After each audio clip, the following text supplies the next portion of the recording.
Are we good? Am I showing everything correctly? Looks Okay. great.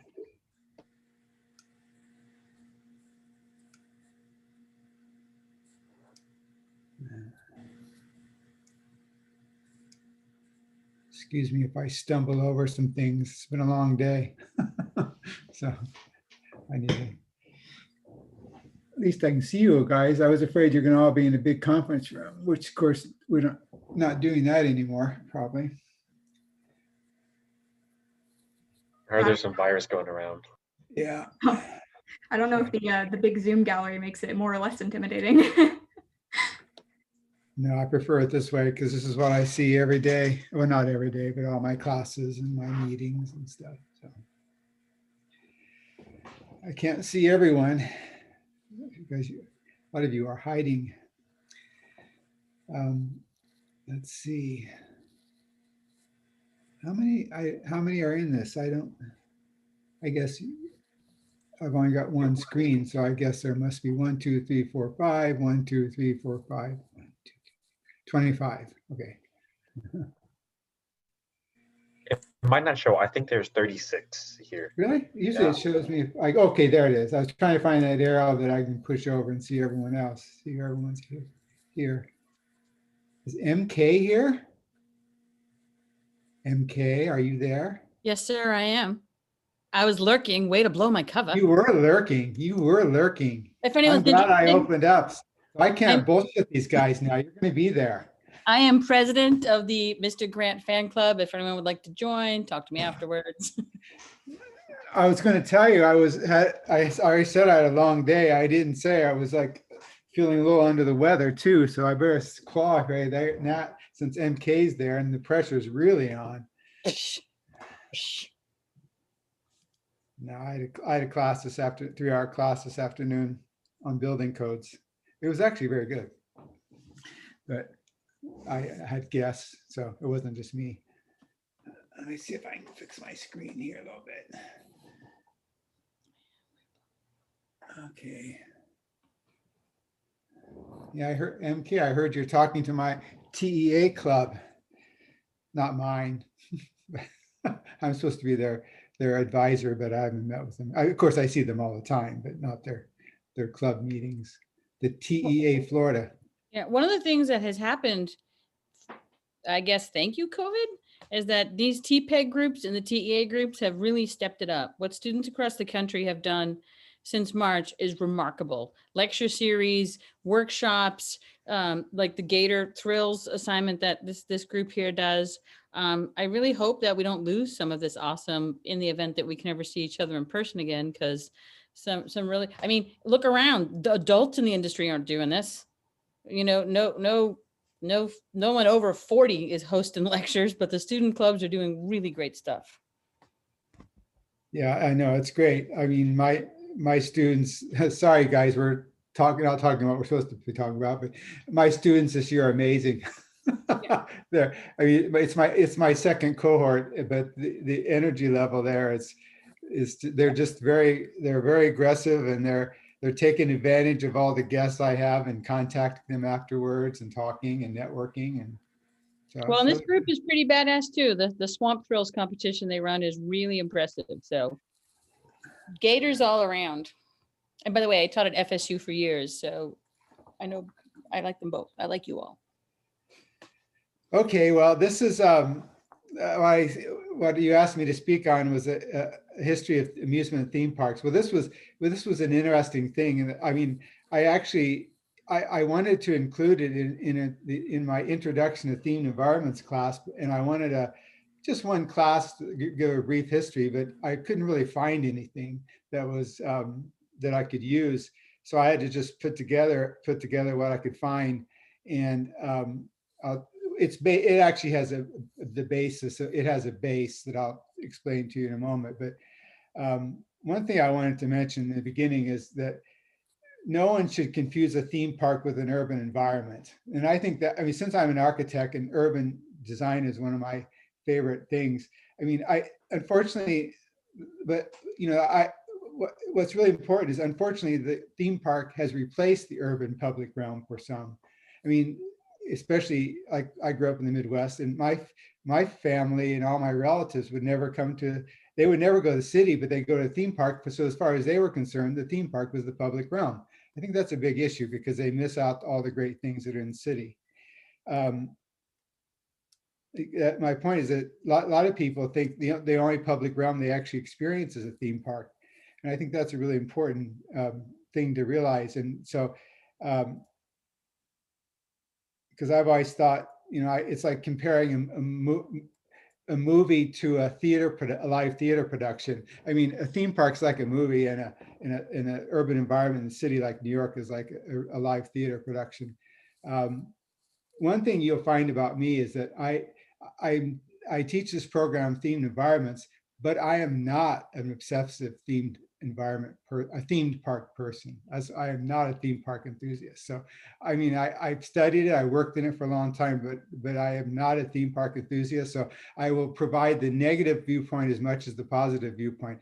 Obviously, I shouldn't say that because 95% of what I talk about is positive, but I always throw in a little bit of negativity into what theme parks are good at and sometimes what they're not good at.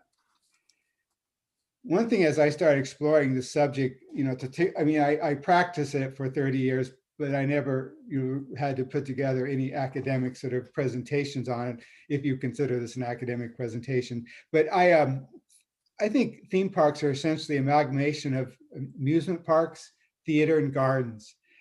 And that's why the history of themed environments is actually the history of amusement park, theater, and gardens.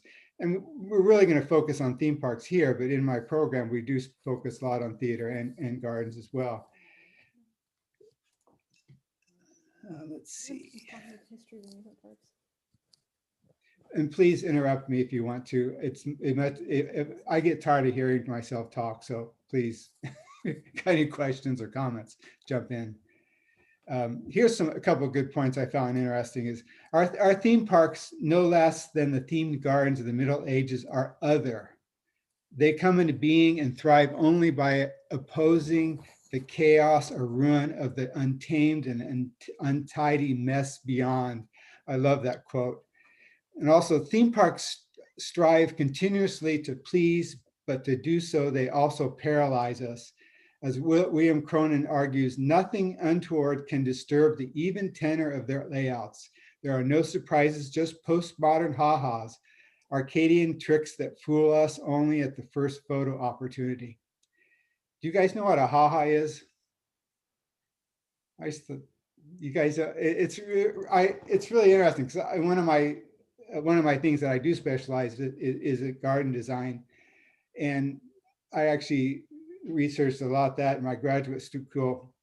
Ha-has are like these ditches that separate it. They were built in gardens where they'd separate the natural environment from the garden environment. So they're little ditches. So they serve as a fence, but they're just a ditch. So when you look out from your house, you don't see a fence, but there is a separation between the natural and the real environment. It's a ditch.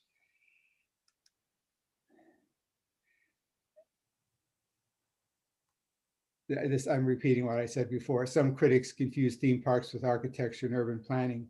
One of the anti-theme park writers was Ada Louise Huxtable. She's an architect. She was an architectural writer in New York.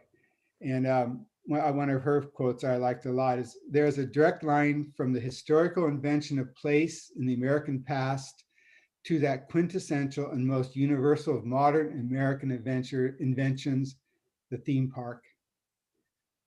When place becomes story or snatches a story, designed as an appealing visual narrative, when the primary concerns are stage setting and role playing, anything is possible. When the storyline is selected and everything is coordinated to reinforce the illusion of reality or of the borrowed reality, the result is, as their creators and marketers say, a themed package. Unlike those earlier borrowed styles or new communities, there is no attempt to create a functional plan in sociological or urbanistic terms. The image and the intention are limited and static. If anything is added or dropped, it is done not to accommodate growth and change in a living organism, but to supply more popular and profitable entertainment features. I was like, Ada Louise Huxtable wrote a lot of things on theme. She wrote a lot of things about design, but she had a lot of great comments about theme parks. I'm not sure if this image here, I was just before I retired, just between my retirement from Disney and beginning to be a professor, I spent several weeks in Europe, and this was a plan. This was it was in Copenhagen. It was really neat. It's a series of parks that go through Copenhagen. Here's, I wanted to tell you one thing, because when I started to write this presentation, I didn't even know where to begin. So actually, I pulled up the National Amusement Parks Historical Association website, and they had a really good list of the different things that happened through history as amusement parks developed. And I took that as sort of the spline of this presentation, and then I added things that I thought were really important. And what I did add is images, because there were no images with their list. It was simply a list, but at least it gave me a beginning to put this presentation together. From 1550 through 1700, pleasure gardens began to appear in Europe. These were the first permanent areas set aside specifically for outdoor entertainment. The attractions included fountains and flower gardens, bowling and games, music, dancing, stage spectacles, and a few primitive amusement rides.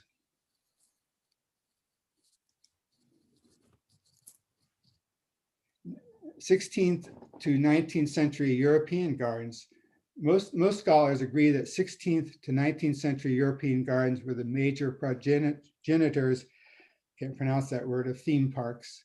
Landscape designers such as André Lenotre, who actually designed Versailles, and William Kent, the English designer, tapped their aristocratic clients' historic and contemporary sensibilities to transform villages, forests, and fields into spaces rich with visual references, innuendos, hints, and winks.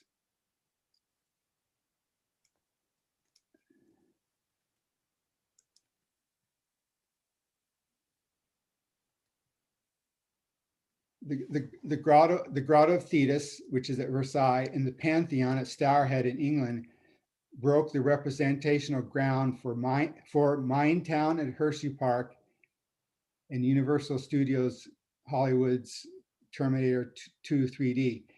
In each case, designers rejected explicit language and extracted symbols from their visitors' cultural backgrounds to generate interest and promote responses.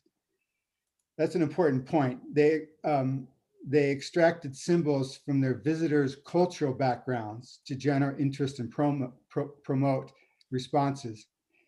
And obviously these it will come back to this, but their visitors were not the middle classes, or the visitors were not the people we think of now who attend theme parks. These were the aristocracy.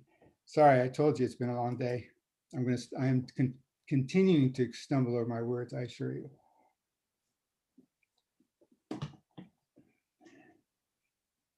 Terence Young, in Grounding the Myth, Theme Park Landscapes in an Era of Commerce and Nationalism, notes that at least one theme, nostalgia, directly links European gardens to theme parks. The Arcadian Meadow, for example, was created around 1770 as part of Amenovilla, and arose, as David Lowenthal phrases it, from a yearning to evacuate the present, which is opaque and turbulent, into a clarified, tranquil past.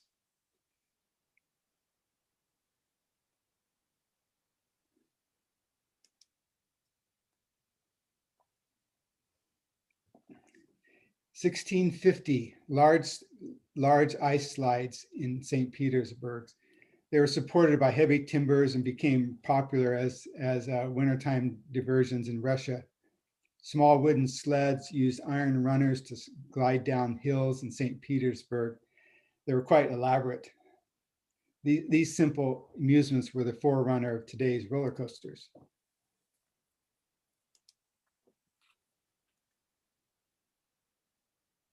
In 1767, the pleasure garden that I mentioned in Europe was exported to America. It was with the opening of Vauxhall Gardens in New York City. By the early 1800s, it is the home of one of the first carousels in the country.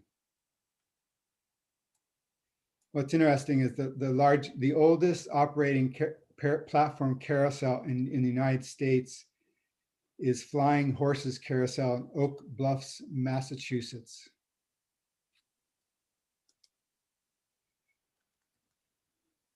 Now for my first question. I have 5 questions here. This is audience participation. Small villages became popular among the aristocracy in the 1770s and 1780s because they were understood to signify an empathetic attachment to the land and its commoners. Who had one? Does anyone know? Elizabeth, Ellie. Marie Antoinette. Very good. The Queen's Hamlet, 1785. It's really cool. I've been there a couple times. It's really nice. The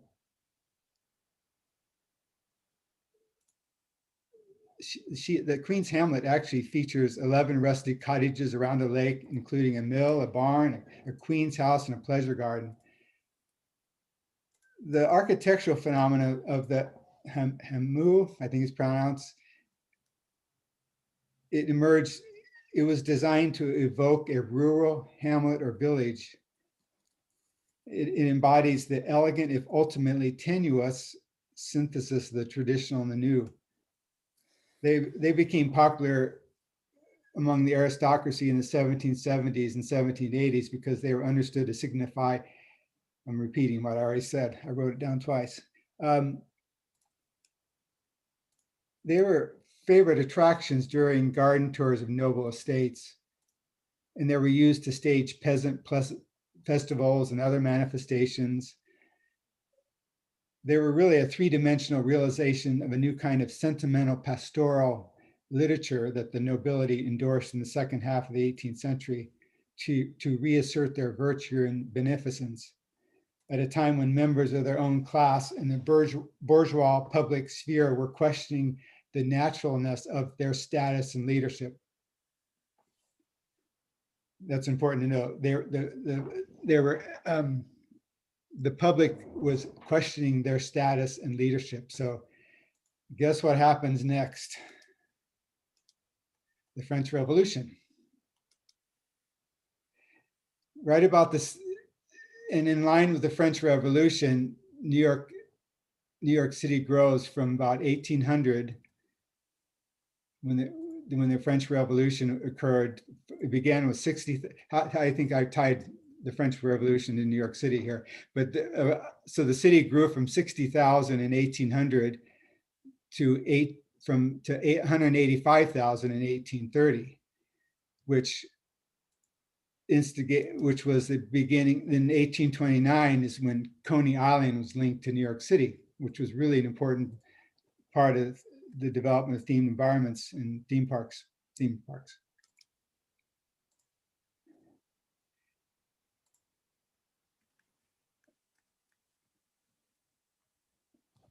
In 1829, Coney Island is linked to New York City via a roadway, and the first hotel opens, launching the growth of America's most legendary amusement area. The development of Coney Island's tourist facilities went hand in hand with the development of transportation routes to the increasingly popular seaside resort. As transportation to the resort became both easier, faster, and cheaper, tourist facilities were built for the increasing number of tourists.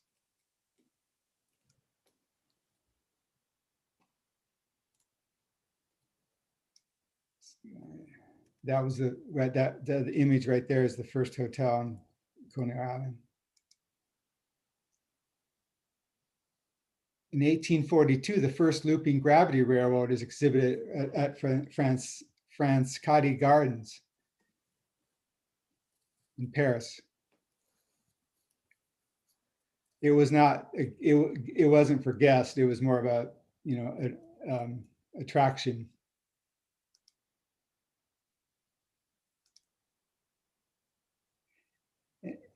Okay, what do I got here? Yeah. The combination of industrial expositions and fairgrounds is one of the legacies from the major world expositions of the 19th century. In Paris in 1867, the organizers launched the idea of let's see, I didn't write this right. In 1867, the organizers of this exposition launched the idea of a separate fairground that gathered restaurants and rides at one site. The idea was well received, and from that moment, carnival culture became a regular, if not mandatory, ingredient at all world expositions. Soon, historical and fictive settings of idyllic small towns became a popular feature in various forms.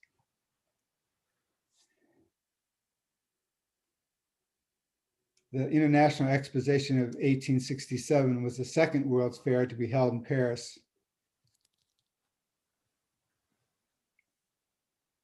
Then there was the 1851 World Exposition in London, 1853 in New York, 1862 in London, 1876 in Philadelphia, 1889 in Paris, and 1893 in Chicago, 1897 in Brussels. These were all, they all eventually, they're I can't speak today. They were sort of the beginnings, the seeds of what we know of the theme parks.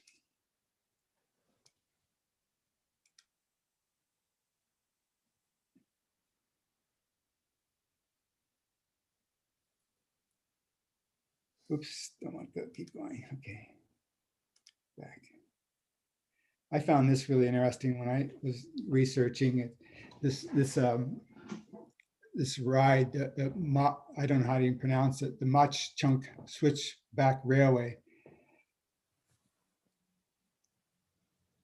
It was a tourist attraction in 1872. It was originally used for it was originally a utilitarian use, but it was turned into a tourist attraction and became like one of the first rides.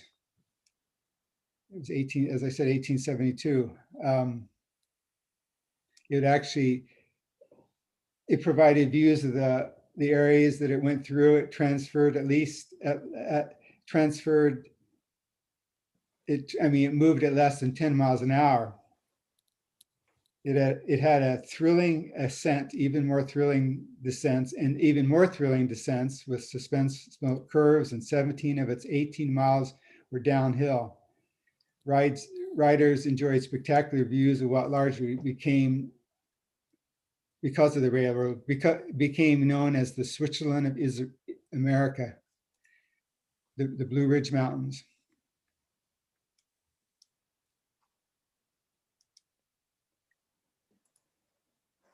Back to Coney Island.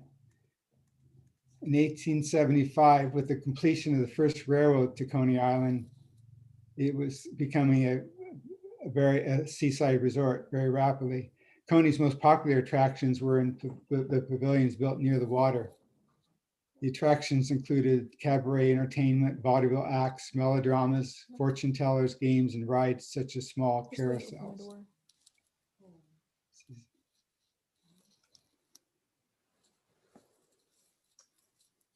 Do you want to listen in? Huh? Do you want to listen in? I can just take my headphones out and you can hear it. You can have your headphones out. The first switchback gravity pleasure railway was at Coney Island in 1884. This device is recognizes the first true roller coaster in America, although several similar attractions had already opened.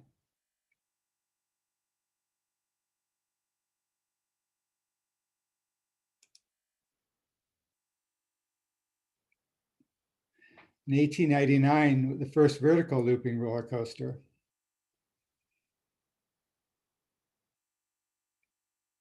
And Lena Beecher of New York his name's Lena Beecher, constructs America's first vertical looping roller coaster in Toledo. It is later relocated to New York's Coney Island.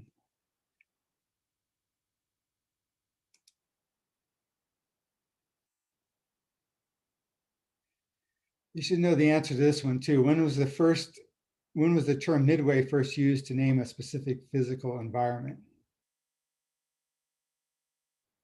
It's a multiple choice question. Ellie's like, I should know this. It was the Columbia Exposition, Chicago Columbia's Exposition. Some water.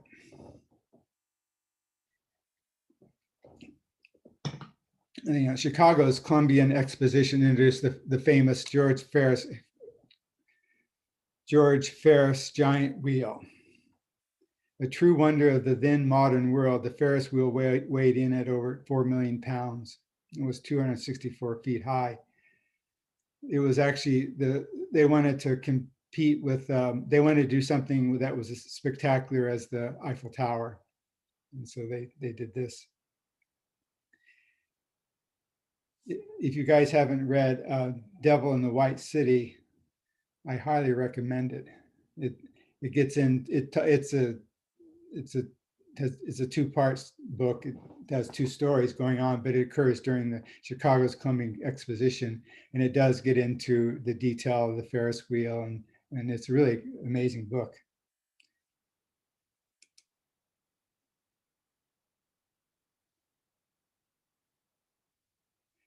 And as I noted before, the Columbian Exposition had the Midway Plaisance, or White City Midway. The ornate building facades and brilliant electric lights dictated amusement park design for the next 60 years.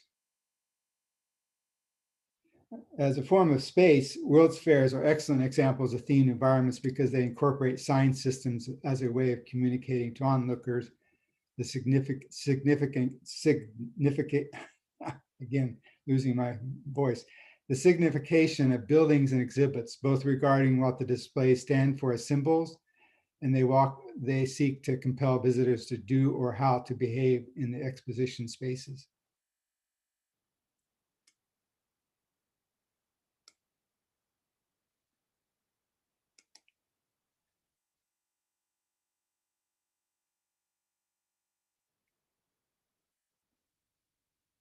Schutz Park in Chicago opens in 1894. It was built by Captain Paul Boynton. It was the first amusement park to be enclosed and charge an admission.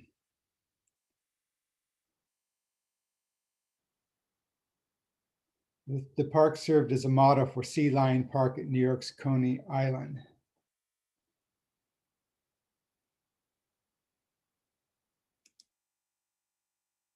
And then, as I said, it was actually eventually moved to Coney Island.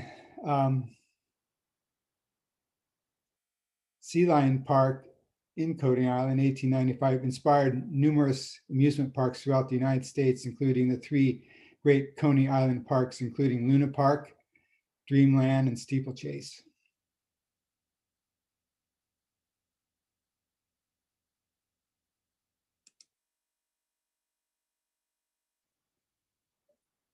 Another important part in the development of themed parks was the first electric-powered streetcar railway opened in Richmond in Virginia in 1888.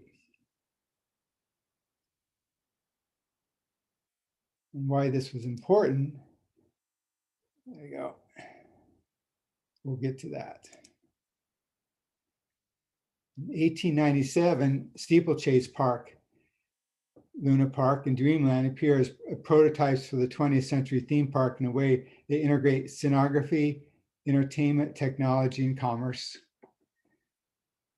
So you always hear like Disneyland's the first theme park, but when you see these images and you study it, you start to realize, it had another reason. I mean, there's other reasons for its significance, but it definitely was not the first theme park. what's important about the invention of the streetcar was that it was a whole public transportation was a new industry, and the companies that developed these public transport systems, like these trolley car systems, they actually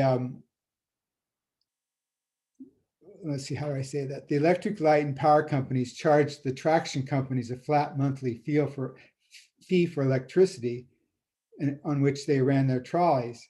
It didn't matter how much or how little the trolleys were used. So to increase the usage, the trolleys on the weekends, they created what they called trolley parks at the end of the line. And so then all of a sudden they were able to use the trolleys on the weekends. And so that's why you end up having lots of trolley parks around the country.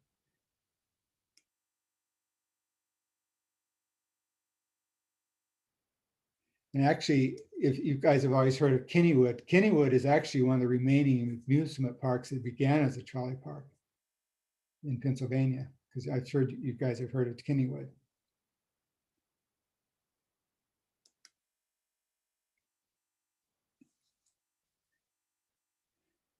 On the turn of the 20th century, although rides have long been subject to evolution, many changes significant for contemporary theme park rides date from the turn of the century.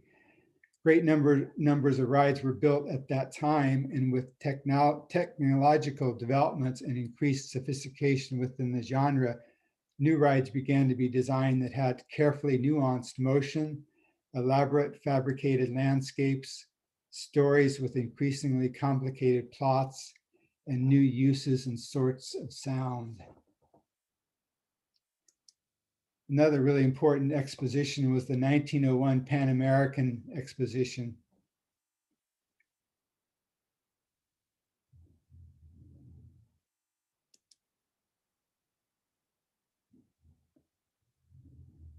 That's an image of it. What was significant about this park is that it actually included a themed ride show called The Trip to the Moon. I didn't mention it, the Pan Pacific Exposition was in Buffalo, New York. This was a ride that actually, it had an extraterrestrial landscape subject and setting. It had 2- and 3-dimensional landscape representations. It had illusions of movement and a plotted story in which riders were participants rather than observers, and whose unfoldment was tied to the vehicle's seeming rather than actual course. It used sounds in new ways as narration, music, and part of a theatrical production. The Trip to the Moon influenced many rides that followed. It was one of the first themed rides that similar to what we know of today.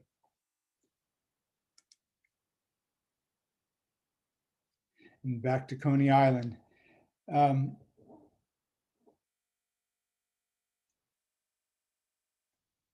Luna Park in Coney Island opened in 1903. It attracted over 40,000 patrons that first evening it opened. Steeplechase Park, Luna Park, and Dreamland appear as prototypes for the 20th century theme park in the way they integrate, I said this before, scenography, entertainment, technology, and commerce.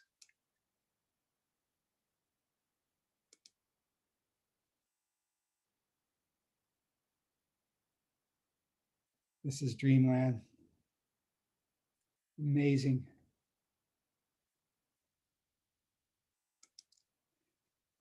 By 1910, more than 2,000 amusement parks are operating around the United States. And in 1919, John Miller patents his design for the under friction roller coaster. This new method of holding the coaster to the tracks while reducing drag would revolutionize the roller coaster safety, allowing for higher speed, steeper drops, and faster speeds. There's an image there on the left of what that was. That was 1919. That made all the roller coasters we have now possible. Question 3.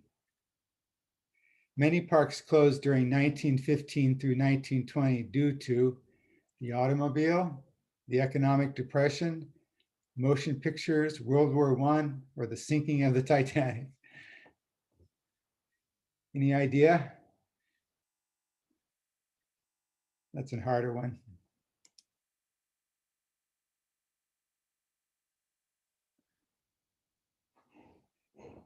Actually, the reason was a lot of them closed because of the public's increased mobility, the car, and the motion pictures.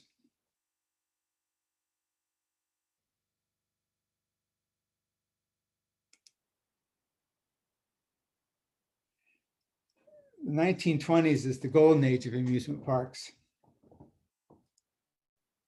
Large cities had as many as 6. Competition spawns the great wild ride building boom that lasted until the end of the decade. Many of the best roller coasters of all time were built during this period.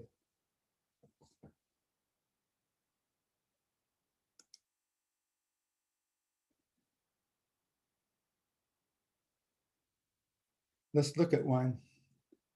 This is Racer, the Racer in Kennywood, 1927.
I'll stop there. What's interesting is in the 1920s, in that time period, 1920s, 30s, there were 1,500 to 2,000 roller coasters. It's amazing to me. That was the Racer in 1927 from Kennywood. What I found here is that there actually Cuega Lake had the first one, at least that's what I read, from 1925.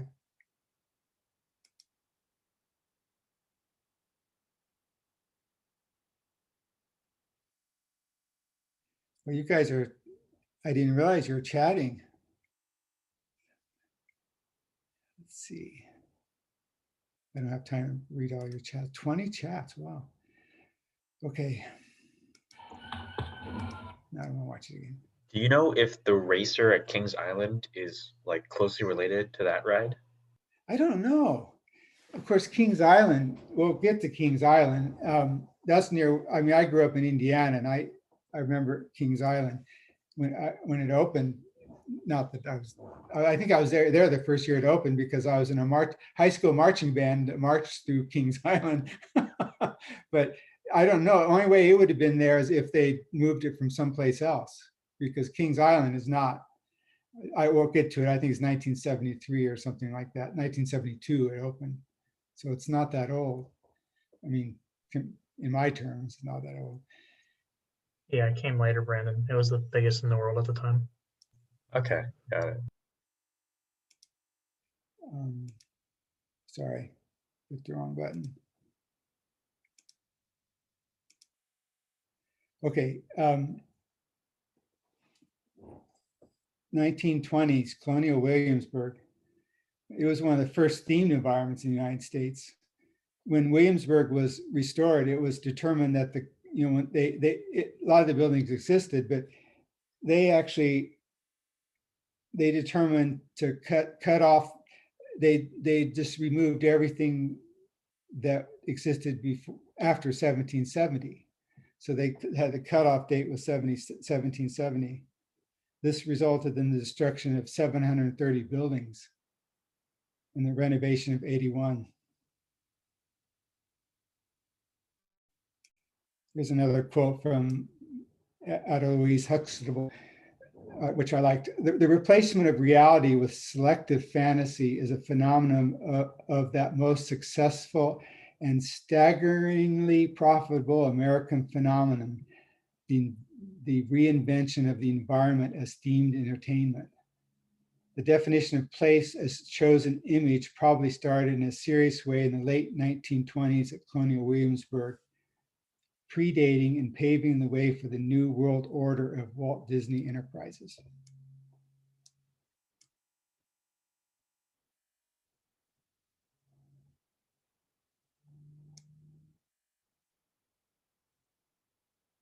Let's see. Let me find those. Historical. Well, go ahead. What did Colonial Williamsburg look like then before that with like the integrated, I guess at the time, modern buildings and the old buildings? I don't know if there were necessarily, I don't know the answer to that question, but I can't imagine that there was many modern buildings there. They were probably just buildings built, between 1700s and early 1900s. But I don't know.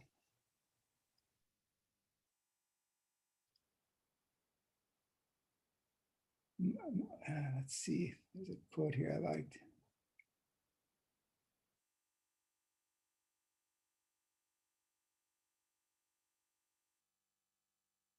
No, go on.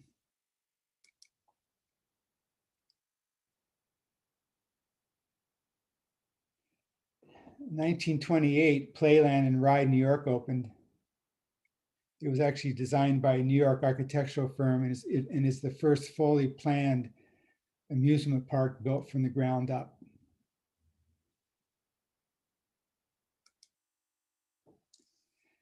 From 1929 to 1933, the stock market crash and the Great Depression caused the closing of many parks. The number of amusement parks in the US decreases to less than 500 from over 2,000 in 1910.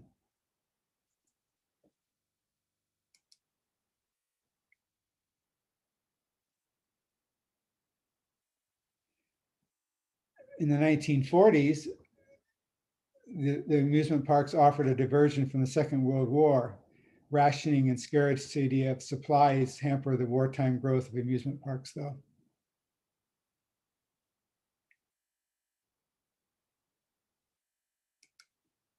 One of the first theme parks was Santa Claus Land in Santa Claus, Indiana.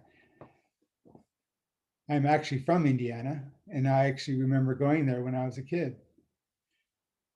And I was born after it was opened. Not much after that, but I was born after it was opened.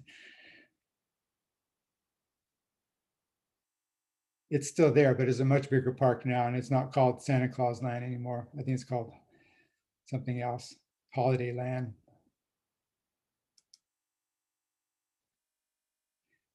1950s, baby boomers come of age and an innovation. Kittylands begin to spring up near another post-war phenomenon, the shopping center. Due to rapidly rising property values, the boom in Kittyland building is short-lived, though.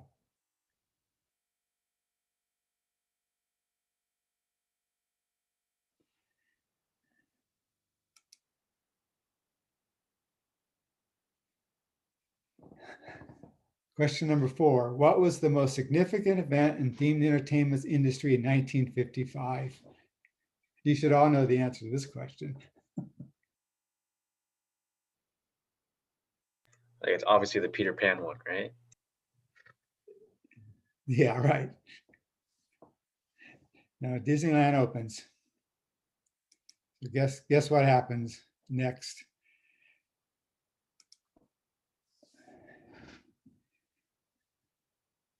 Take a good look at that picture if you haven't seen that one on the right. It's pretty cool. It was built in the middle of nowhere at the time.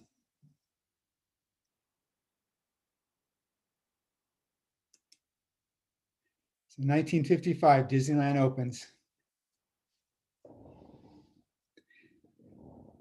Disneyland, I said it's not really the first theme park, but it does represent the largest investment for building an amusement theme park that had ever occurred before, 17 million. Despite skepticism over such a new concept, the park was an instant success, drawing 3.8 million visitors to its first themed areas during its first season.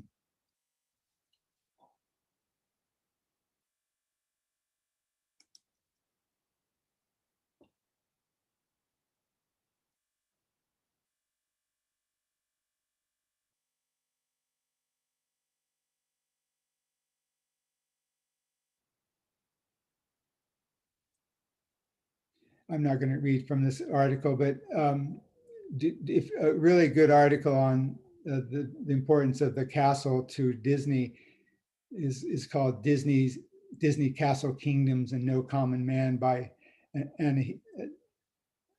Anita Damia. It's really good. I just put this picture in here because I thought it was so cool. This is called the Burj Al Babas residential area in Turkey's northern province.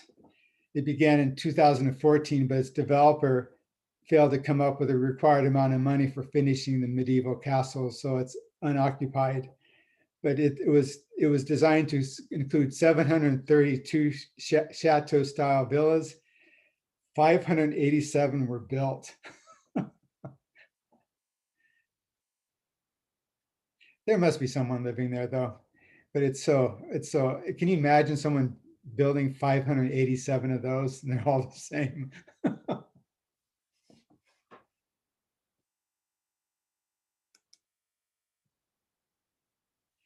In 1959, the Matterhorn opens. It was the first major tubular steel roller coaster. Obviously, and based on that other invention in 1919, was it? Or 1917? The tubular steel roller coaster changed what roller coasters would become.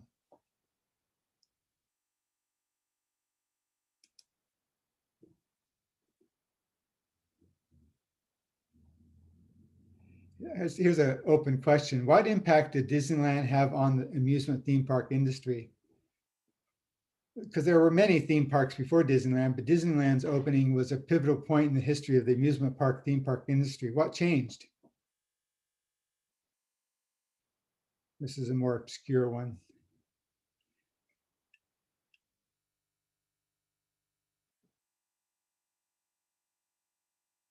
Well, it was interesting when I was doing some research is that, and I mentioned this earlier, is that the earlier European gardens grew out of the visitors' formal education and what they knew and it was more aristocratic. Disney's theme was a theme park that was more for mass consumption, middle class. I mean, obviously the amusement parks before it, but this was the first like theme park that was more for the middle class.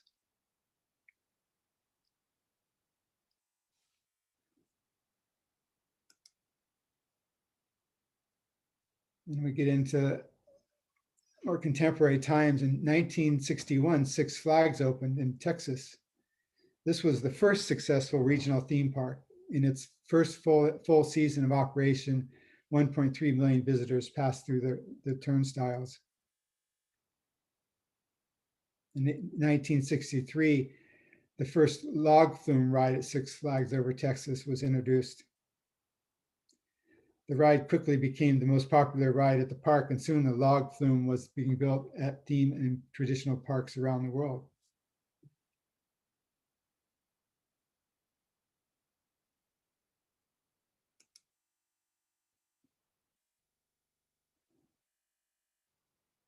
Guess what? The 1964 World's Fair. How many pavilions did WED Enterprises design for the 1964-65 New York World's Fair? Ellie's counting.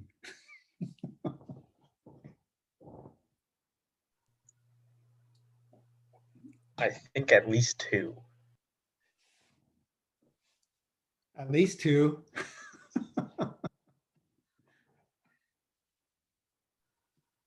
It's 4. We'll go through them. You'll go, oh, yes, of course. You know, of course, it's a small world.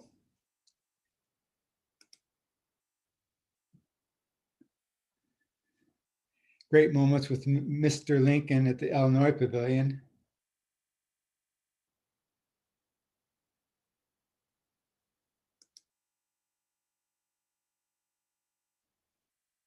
The Carousel Theater Progress. I think that building looks much cooler than any of that we've built so far, any of the enclosures we've built since. It's such a cool looking building. My wife is from New York, so she actually lived near here, and she hung out at this fair when she was younger. This is the one that went to Disneyland after? Actually, I think this one went to Magic Kingdom. Oh, okay. Yeah.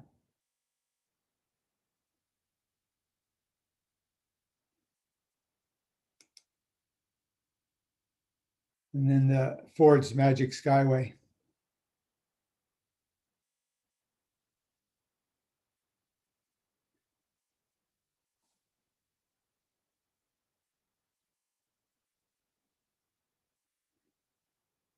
And this is not a lecture about the World's Fair, but this was an important point for the Disney company, because this is when it was a major growth change. I forget it all. It actually impacted.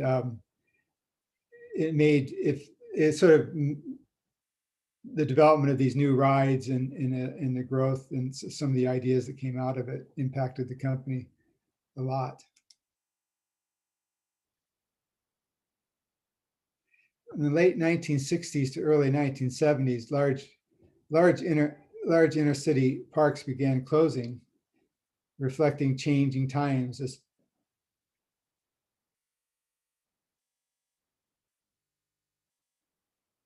It aligned with the changing of the inner city as well. A lot of these parks were in the city, and the cities weren't what they are now. There's a rough time for the cities. Let's see, 1970s. This is the beginning of large corporate-backed theme parks and amusement parks, sponsored by large companies like the Marriott Corporation, Penn Central, Anheuser-Busch, Taft Broadcasting, Mattel, Harcourt Brace, Yovanovitch. They all invested in theme parks. Many of the small family-owned traditional parks succumbed to competitive pressures. They went the way of the mom and pop grocery store. Some of them survived, of course.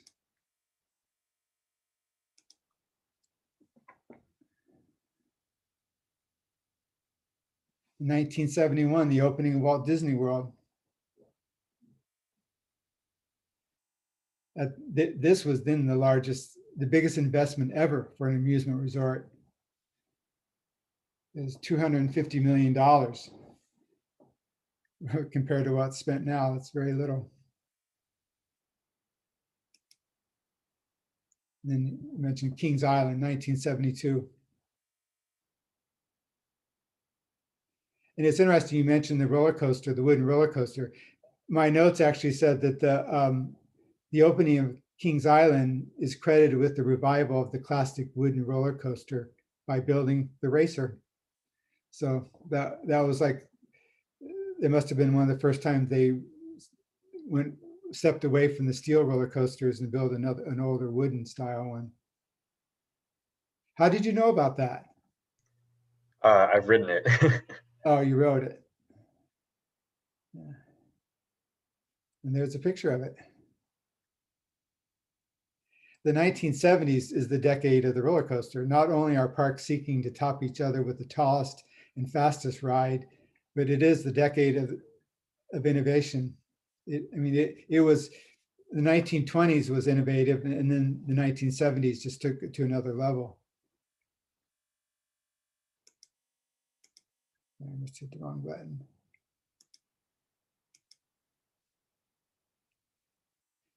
In 1981 was the opening of Canada's Wonderland.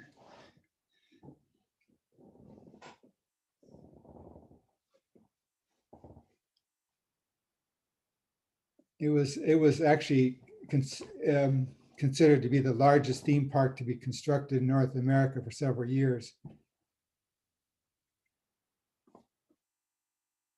And that's some roller coaster.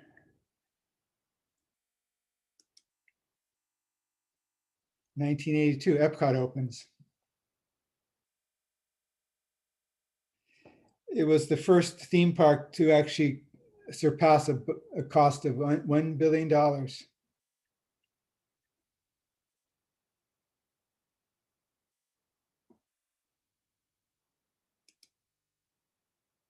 in 1983, Disneyland in Tokyo opens.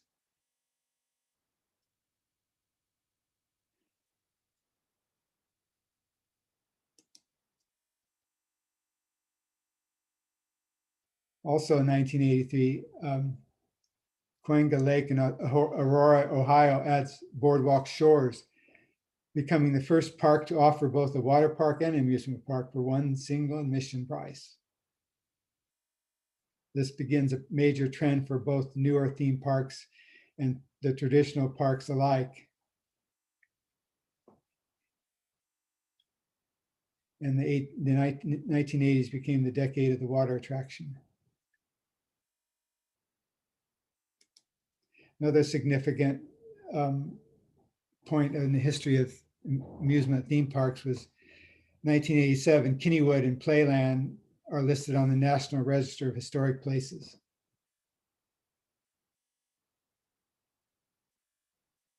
They were the first operating amusement parks to be honored. This was the beginning of the appreciation of the heritage of the amusement park industry.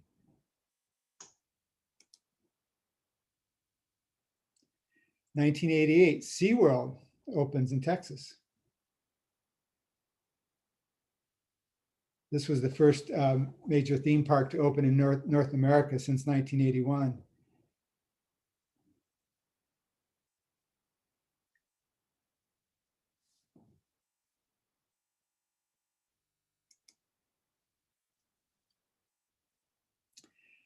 Disney MGM Studios, 1989 opens. In 1989.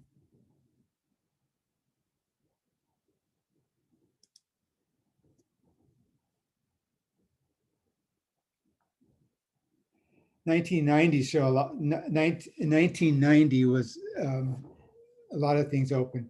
Universal Studios in Orlando opened, Fiesta Texas in San Antonio, Knott's Camp Snoopy opened in the Mall of America, Disney's Animal Kingdom, Legoland in Carlsbad, California, and Universal's Islands of Adventure.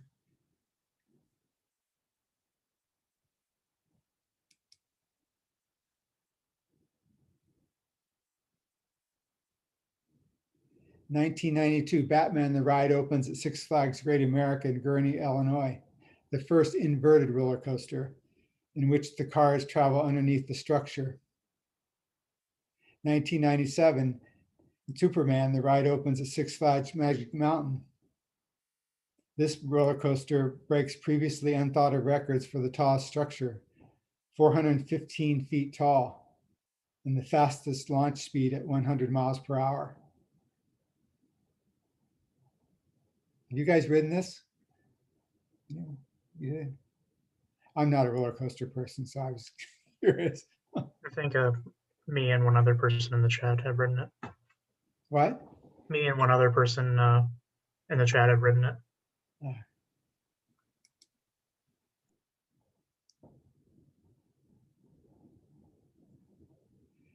2000, the roller coaster race. The roller coaster race. Oh, I didn't.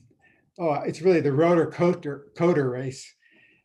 It reaches its peak with over 100 roller coasters opening worldwide, and the world's record for the tallest and fastest roller coaster changing the hands 3 times, from Goliath at Six Flags Magic Mountain at 255 feet tall and 85 miles per hour to Millennium Force at Cedar Park, 310 feet tall, 85 miles per hour. Steel Dragon in Japan, 318 feet tall and 95 miles per hour. By 2005, the roller coaster arms race that started in 1988 comes to an end with the opening of King Dakar Six Flags Great Adventure, 456 feet tall, 128 miles per hour, 128 miles per hour. The growing cost and increasing narrow appeal of record-breaking rides are the primary factors in bringing the race to an end for now.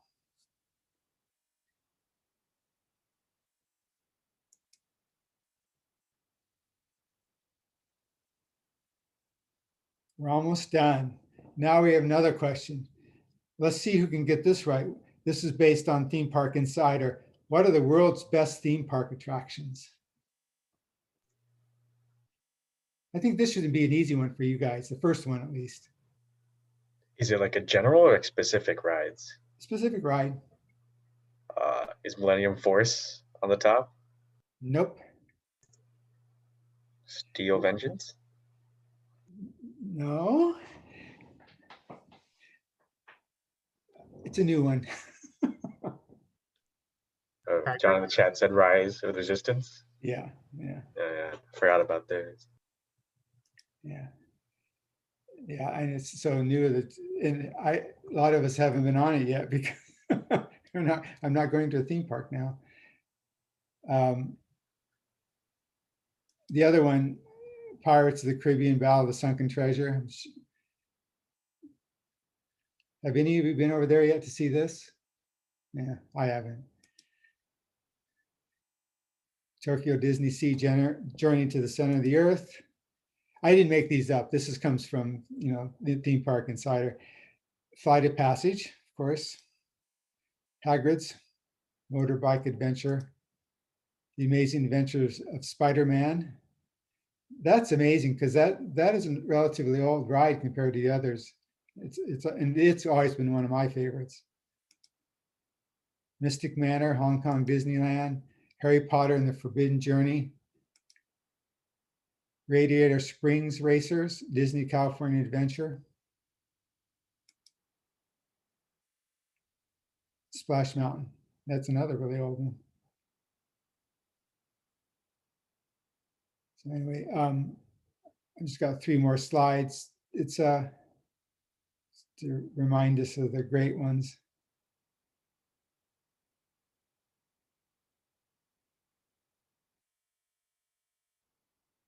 One of the things I read that was interesting,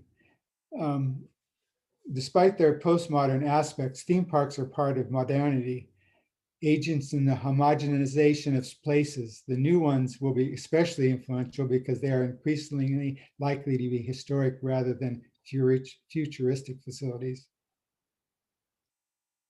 I mean, Galaxy's Edge, I mean, so many of them. Another thing when I was doing the research, I found, theme parks have a greater influence on how you see history than studying history because more people go to theme parks than study history. So they actually look at theme parks as, showing history, even though it's not necessarily correct. And of course, Pandora.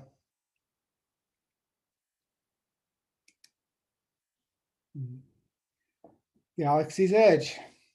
That was the last project I worked on before I retired. And of course, I've got my works cited page. Anyway, that's my stumbling through that presentation after a long day. Anything you want to talk about or questions?